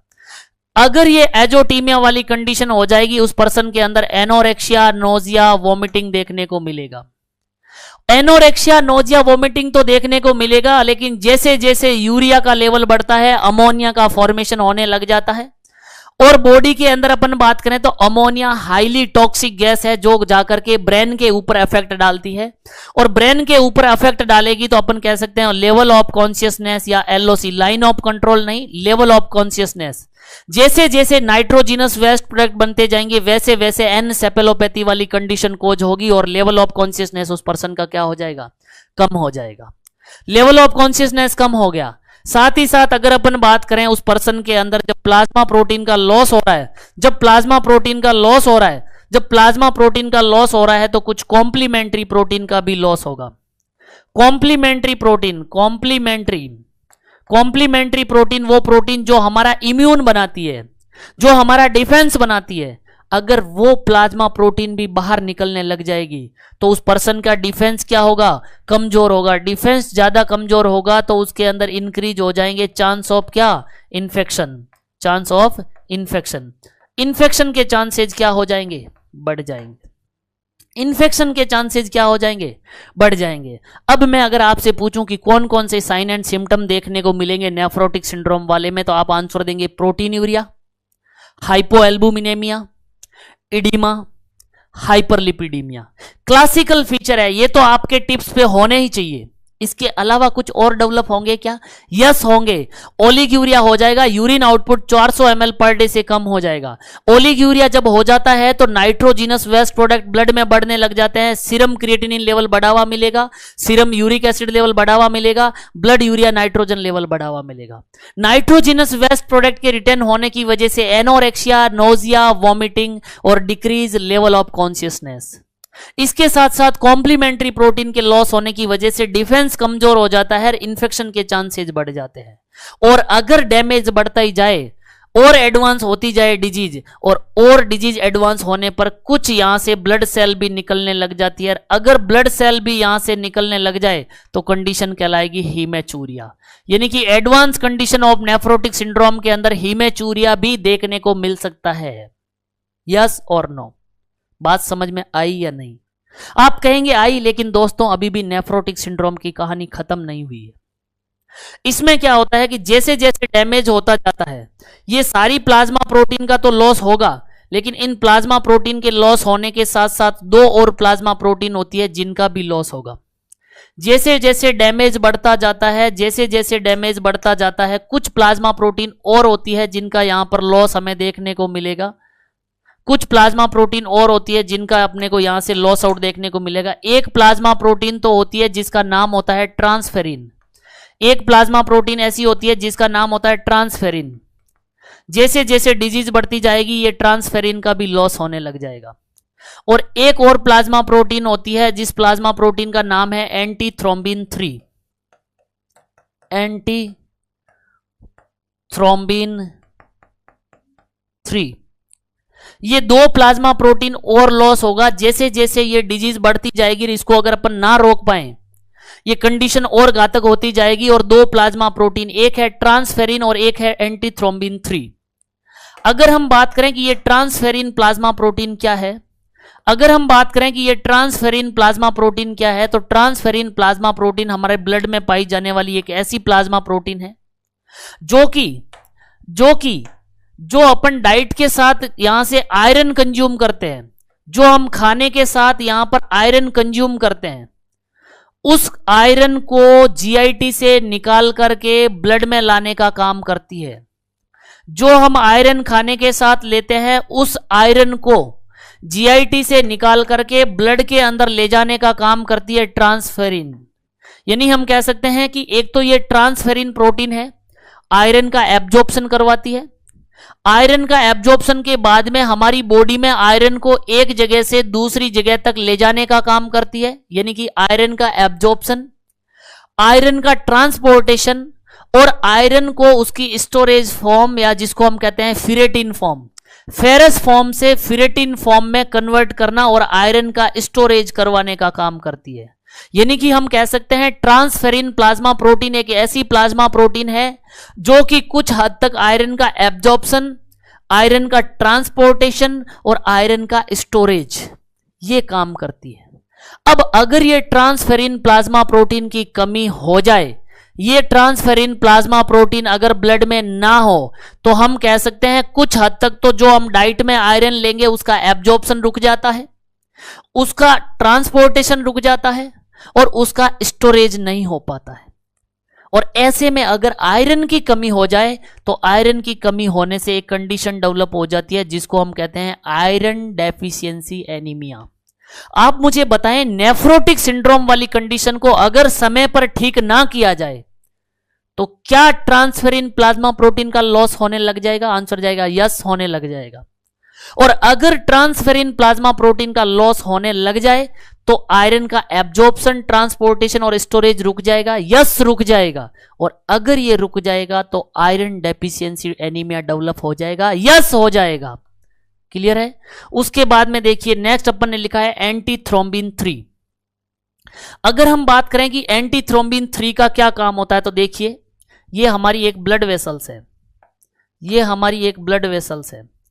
इस ब्लड वेसल्स के अंदर जब भी कोई इंजरी होती है, या अगर अपन बात करें यहां से ब्लड लॉस होने लग जाए, तो ब्लड लॉस को रोकने के लिए एक प्रोसेस होती है जिसको हम कहते हैं क्लोटिंग प्रोसेस। इसमें एक क्लोटिंग फैक्टर होता है जिसका नाम होता है प्रोथ्रोम्बिन। प्रोथ्रोम्बिन जब क्लोटिंग होता है तो बनता है थ्रोम्बिन में, और जब ये थ्रोम्बिन बनता है तो थ्रोम्बिन क्या करता है, फिब्रिनोजन को कन्वर्ट करता है फिब्रिन में। पहले तो ये स्टेप क्लियर करें कि जब भी अपनी ब्लड वेसल्स के अंदर कोई इंजरी हो जाए, ब्लड लॉस होने लग जाए, हेमरेज होने लग जाए, तो क्लोटिंग मैकेनिज्म जो होती है उसके अंदर प्रोथ्रोम्बिन जो होता है वो प्रोथ्रोम्बिन से बनता है थ्रोम्बिन, और जब थ्रोम्बिन बनता है तो वो फिब्रिनोजन को फिब्रिन में कन्वर्ट करता है। फिब्रिन बेसिकली एक थ्रेड लाइक नेटवर्क है, और ये फिब्रिन बेसिकली यहां पर क्या करता है, हेमरेज को रोकने का काम करता है। क्लोटिंग प्रोसेस है, ब्लड लॉस को रोकेगा। रोकने के लिए प्रोथ्रोम्बिन से थ्रोम्बिन, थ्रोम्बिन बनेगा फिब्रिनोजन से फिब्रिन बनेगा।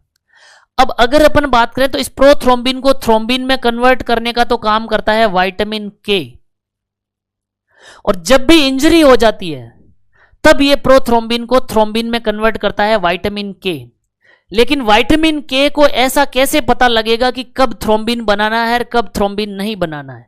विटामिन के है तो वो तो प्रोथ्रोम्बिन को थ्रोम्बिन बनाने लग जाएगा, चाहे इंजरी हो चाहे ना हो। तो इसका एक कंट्रोलर होता है, इसको रोक के रखने का काम करता है। इसको तब कहा जाता है जब इंजरी हो जाती है तो प्रोथ्रोम्बिन से थ्रोम्बिन बना, जब तक इंजरी नहीं होती है तब इसको रोक के रखता है कि प्रोथ्रोम्बिन से थ्रोम्बिन मत बनाना, अदरवाइज बिना इंजरी के ही ब्लड के अंदर क्लॉट बन जाएंगे। तो इसको रोकने का काम करता है एंटी थ्रोम्बिन 3। एंटी थ्रोम्बिन 3, देखिए अब समझ में आएगा। जब भी अगर अपन बात करें क्लोटिंग होना है, उस दौरान प्रोथ्रोम्बिन से बनता है थ्रोम्बिन, और थ्रोम्बिन जब बनता है तो वो फिब्रिनोजन को फिब्रिन में कन्वर्ट करके क्लॉट बनाता है। अब इस प्रोथ्रोम्बिन को थ्रोम्बिन में कन्वर्ट करने का तो काम करता है विटामिन के, और इस प्रोथ्रोम्बिन से थ्रोम्बिन बनने से रोकने का काम करता है एंटी थ्रोम्बिन 3। एंटी थ्रोम्बिन 3 तो क्लॉट बनने की प्रोसेस को रोकता है, और विटामिन के क्लॉट बनाने की प्रोसेस को इनिशिएट करता है। ये दोनों एक दूसरे को काउंटर करते हैं, कंट्रोल करते हैं। जब तक इंजरी नहीं होती है ये दोनों एक दूसरे को कंट्रोल करते हैं, कुछ भी प्रोसेस नहीं होती है। जब भी इंजरी हो जाती है तो एंटी थ्रोम्बिन 3 रुक जाता है, और इंजरी होते ही ये जब रुकेगा तो विटामिन के अग्रेसिव हो जाता है, ये प्रोथ्रोम्बिन को थ्रोम्बिन में, और थ्रोम्बिन फिर फिब्रिनोजन को फिब्रिन में कन्वर्ट करता है। लेकिन एक ऐसा पर्सन जिसमें नेफ्रोटिक सिंड्रोम हो और एंटी थ्रोम्बिन 3 का लॉस हो जाए, ये एंटी थ्रोम्बिन 3 अगर गायब हो जाए, लॉस हो जाए, तो अब हम देखेंगे कि ये विटामिन के आजाद हो जाता है। एंटी थ्रोम्बिन 3 का जैसे ही लॉस हो गया, विटामिन के स्वतंत्र हो जाता है। आहा, अब हमें कोई रोकने वाला नहीं है, मन मर्जी से काम करेंगे, यस। और जैसे ही एंटी थ्रोम्बिन 3 का लॉस हुआ, विटामिन के स्वतंत्र हो गया, और अब ये क्या करेगा कि बिना इंजरी के ही, बिना किसी डैमेज के ही प्रोथ्रोम्बिन से थ्रोम्बिन बनाने लग जाएगा। और अगर ये प्रोथ्रोम्बिन से थ्रोम्बिन बनने लग जाए तो बिना इंजरी के ही ब्लड वेसल्स के अंदर फिब्रिनोजन से फिब्रिन, या अपन कहें तो क्लॉट बनने लग जाएंगे। ब्लड वेसल्स के अंदर थ्रोम्बस बनने लग जाएंगे, और ऐसे अगर थ्रोम्बस ब्लड के अंदर बनने लग जाएंगे तो ब्लड प्रोकोगुलेंट हो जाएगा। हम कह सकते हैं हाइपर कोआगुलेबिलिटी, ब्लड के अंदर कोआगुलेशन की एबिलिटी क्या हो जाती है, बढ़ जाती है, और ये कंडीशन कहलाती है hypercoagulability with thromboembolism. Thromboembolism, blood vessels के अंदर ही थ्रोम्बस का एम्बोलाई घूमने लग जाता है, जिसको हमने लिखा है थ्रोम्बोएम्बोलिज्म। यानी कि हम कह सकते हैं कि अगर ये नेफ्रोटिक सिंड्रोम एडवांस प्रोग्रेस करता जाए, एडवांस प्रोग्रेस करने पर एंटी थ्रोम्बिन 3 का लॉस होने लग जाता है, और एंटी थ्रोम्बिन 3 के लॉस होने की वजह से प्रोथ्रोम्बिन का कन्वर्जन होने लग जाता है बिना इंजरी के ही थ्रोम्बिन में, जो कि विटामिन के करता है। और जब थ्रोम्बिन बनने लग जाएगा तो बिना इंजरी के ही ब्लड वेसल्स में फिब्रिनोजन से फिब्रिन बनने लग जाता है, और ब्लड वेसल्स के अंदर क्लॉट फॉर्मेशन होने के चांसेस बढ़ जाते हैं, जिसको हमने लिखा है hypercoagulability. Hypercoagulability with thromboembolism, blood vessels के अंदर थ्रोम्बस का एम्बोलाई बन जाता है। अब अपन देखें यहां पर, इस प्रकार की कंडीशन को रोकने के लिए हमें क्या करना होगा, इस विटामिन के को रोकना है। विटामिन के अगर रुक जाएगा तो प्रोथ्रोम्बिन से थ्रोम्बिन नहीं बनेगा। इसीलिए जब इसका मैनेजमेंट करते हैं तो विटामिन के का काम रोकने के लिए हम वारफेरिन चलाते हैं, वारफेरिन या कुमाडिन टैबलेट।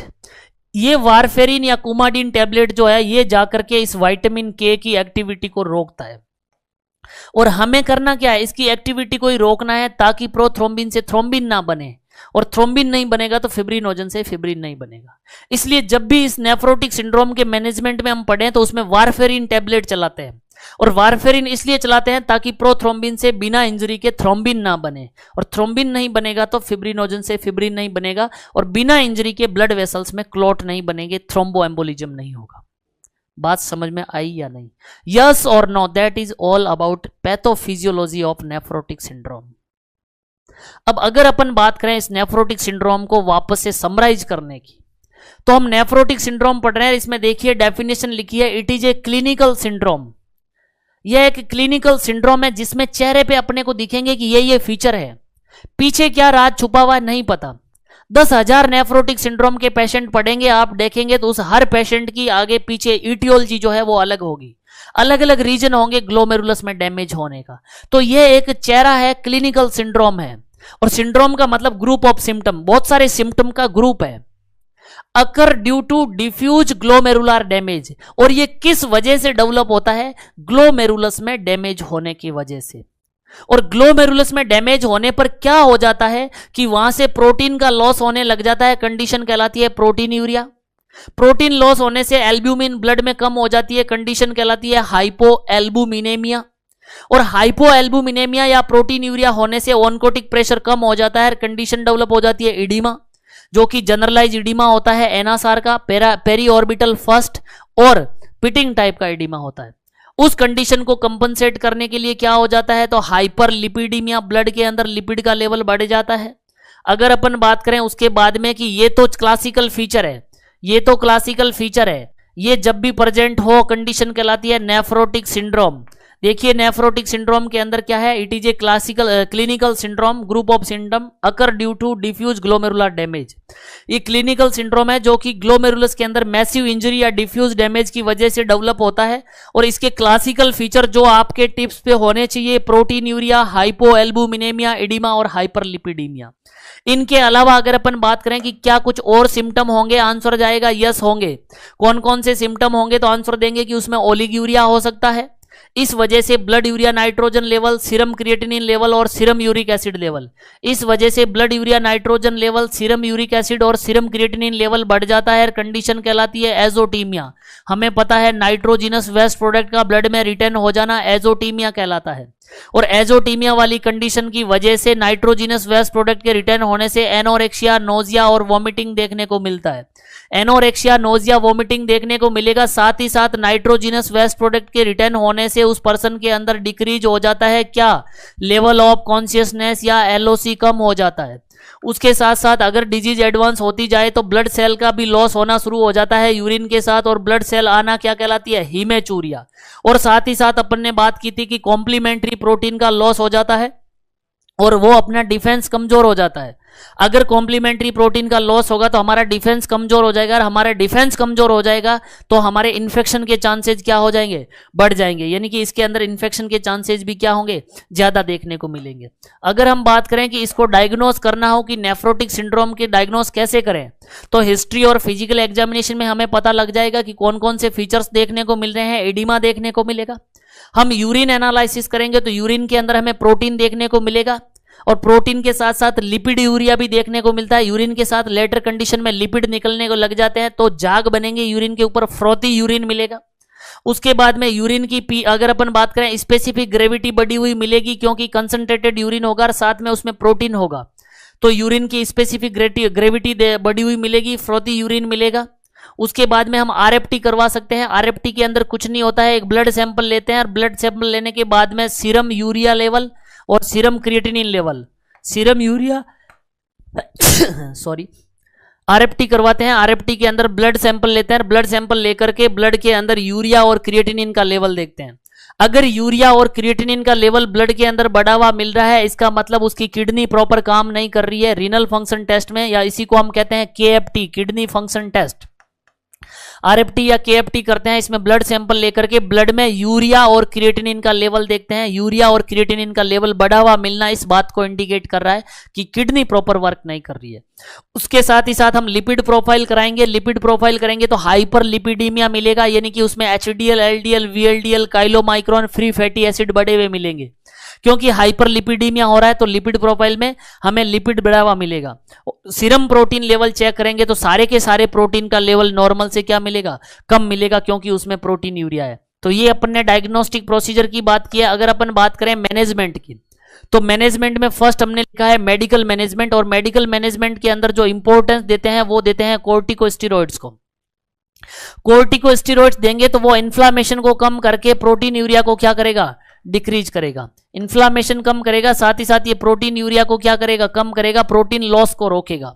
तो अगर हम बात करें कि एक पर्सन है जिसको नेफ्रोटिक सिंड्रोम है और कोर्टिकोस्टेरॉइड ड्रग्स चल रही है, तो इसकी इफेक्टिवनेस देखने के लिए कि क्या कोर्टिकोस्टेरॉइड प्रॉपर वर्क कर रही है या नहीं है, इससे कुछ बेनिफिट हुआ है कि नहीं हुआ है, तो कोर्टिकोस्टेरॉइड का रिजल्ट देखने के लिए अपन क्या चेक करेंगे, तो हम प्रोटीन यूरिया को चेक करेंगे। अगर कोर्टिकोस्टेरॉइड देने के बाद में प्रोटीन यूरिया कम हो रहा है, इसका मतलब वहां पर क्या हो रहा है, इन्फ्लामेशन कम हो रहा है, वहां पर हीलिंग हो रही है। तो जब भी कोर्टिकोस्टेरॉइड देते हैं तो इसकी इफेक्टिवनेस देखने के लिए अपन क्या करते हैं, प्रोटीन यूरिया चेक करते हैं। ये क्वेश्चन एग्जाम में बार बार पूछा हुआ है कि कोर्टिकोस्टेरॉइड जब देते हैं तो उसके बाद में हमें क्या चेक करना है, हमें प्रोटीन यूरिया को चेक करना है। दूसरा, हम डायूरेटिक्स देंगे। डायूरेटिक्स देंगे तो हमें क्या होगा, यूरिन आउटपुट बढ़ेगा। यूरिन आउटपुट बढ़ेगा तो एक तो इडिमा कम होगा, पानी बाहर निकलेगा तो इडिमा कम होगा, और साथ ही साथ जो blood urea nitrogen level, serum creatinine level और सीरम यूरिक एसिड लेवल बढ़े हुए मिले थे, उनका भी बाहर निकलेंगे तो उनका लेवल धीरे धीरे कम होगा। उनका लेवल कम होगा तो एनोरेक्सिया, नोजिया, वोमिटिंग से हमें निजात मिलेगी, और साथ ही साथ लेवल ऑफ कॉन्शियसनेस क्या होगा, इंप्रूव होगा।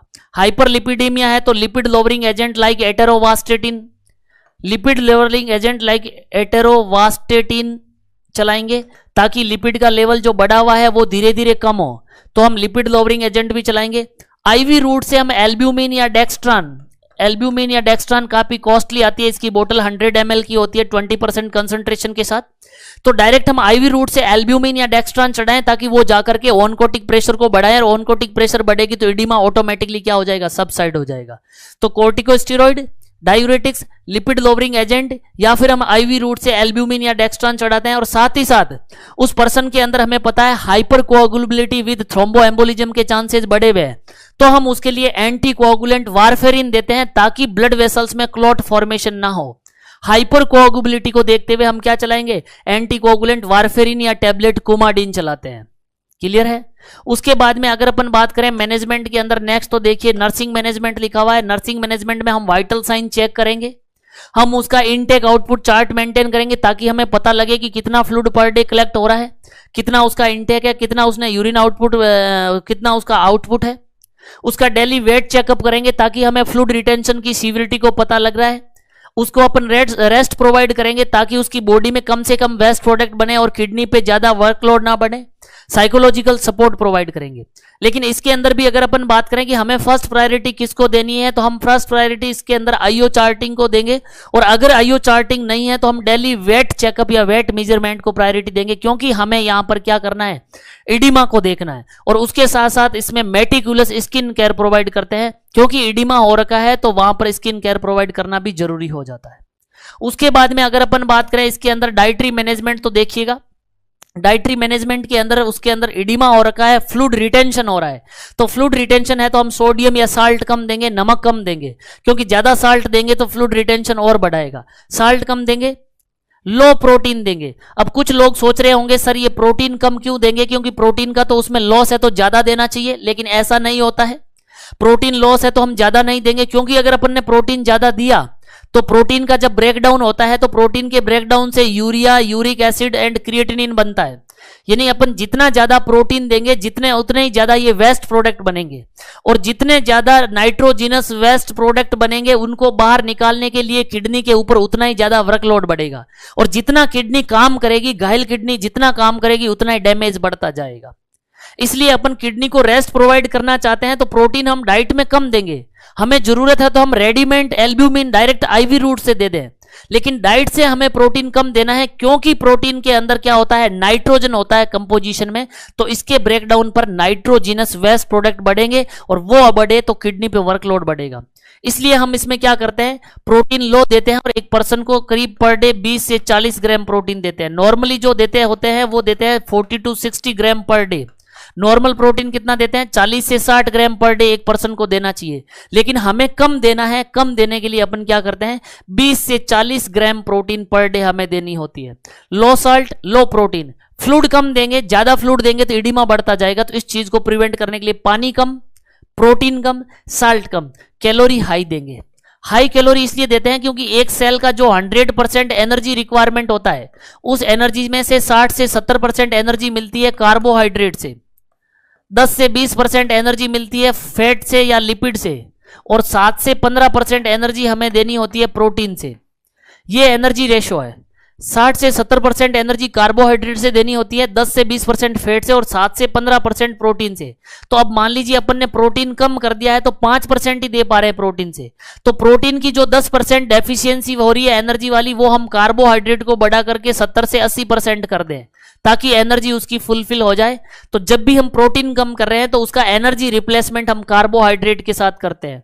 तो आपको ये याद रखना है, रटना कुछ नहीं है, सबका कंसेप्ट है कि अपन इसके अंदर क्या करेंगे, डाइट मैनेजमेंट में साल्ट कम देंगे, सोडियम कम देंगे ताकि फ्लूइड रिटेंशन ना हो, फ्लूइड खुद कम देंगे, जितना जरूरी है उतना ही देंगे, एक्स्ट्रा फ्लूइड नहीं देंगे। उसके अंदर हम लो प्रोटीन देंगे किडनी पे वर्कलोड कम करने के लिए, और उस लो प्रोटीन को रिप्लेस करने के लिए हम कार्बोहाइड्रेट या कैलोरीज क्या देंगे, ज्यादा देंगे। ये मैनेजमेंट की बात की। अगर अपन बात करें इसकी कॉम्प्लिकेशंस क्या है, तो 2 कॉम्प्लिकेशंस है जिसको अपन ने डिटेल में डिस्कस किया है कि नेफ्रोटिक सिंड्रोम के वाले पेशेंट को ट्रीट ना किया जाए टाइम पर और एडवांस होती जाए डिजीज, तो ट्रांसफेरिन प्लाज्मा प्रोटीन का लॉस होने लग जाता है। ट्रांसफेरिन प्लाज्मा प्रोटीन के लॉस होने की वजह से आयरन का एब्जॉर्प्शन, ट्रांसपोर्टेशन और स्टोरेज कम होने लग जाता है। इसकी वजह से एक एनीमिया डेवलप हो जाता है जिसको हम कहते हैं आयरन डेफिशिएंसी एनीमिया। यानी कि नेफ्रोटिक सिंड्रोम वाले पेशेंट में आयरन डेफिशिएंसी एनीमिया देखने को मिलेगा। और दूसरी इस कंडीशन देखने को मिलती है hypercoagulability with thromboembolism. With thromboembolism blood vessels के अंदर क्लॉट फॉर्मेशन के चांसेस ज्यादा हो जाते हैं। ब्लड प्रोकोआगुलेंट होता है, ब्लड क्या होता है, प्रोकोआगुलेंट होता है। हाइपर कोआगुबिलिटी, ज्यादा क्लॉट बनने की संभावना है, और क्लॉट अगर ब्लड के अंदर सर्कुलेट होने लग जाए, थ्रोम्बस सर्कुलेट होने लग जाए तो क्या कहलाता है, थ्रोम्बोएम्बोलिज्म। इस हाइपर कोआगुबिलिटी या थ्रोम्बोएम्बोलिज्म होने के पीछे लॉजिक क्या था, तो अभी अपन ने डिस्कस किया था कि एंटी थ्रोम्बिन 3 ये प्लाज्मा प्रोटीन है, इसके लॉस होने की वजह से क्लॉट फॉर्मेशन के चांसेस बढ़ जाते हैं। और इसी चीज को प्रिवेंट करने के लिए अपन ने मैनेजमेंट में पढ़ा था कि अपन वारफेरिन या टैबलेट कुमाडीन चलाते हैं इस हाइपर कोआगुबिलिटी या फिर इस हाइपर कोआगुबिलिटी विद थ्रोम्बोएम्बोलिज्म को प्रिवेंट करने के लिए। That is all about nephrotic syndrome. उम्मीद करते हैं इस लेक्चर में जितना भी नेफ्रोटिक सिंड्रोम के बारे में अपन ने डिस्कस किया है आपको समझ में आया होगा। आज के लिए इतना ही। Thank you so much. जय भारत, जय हिंद।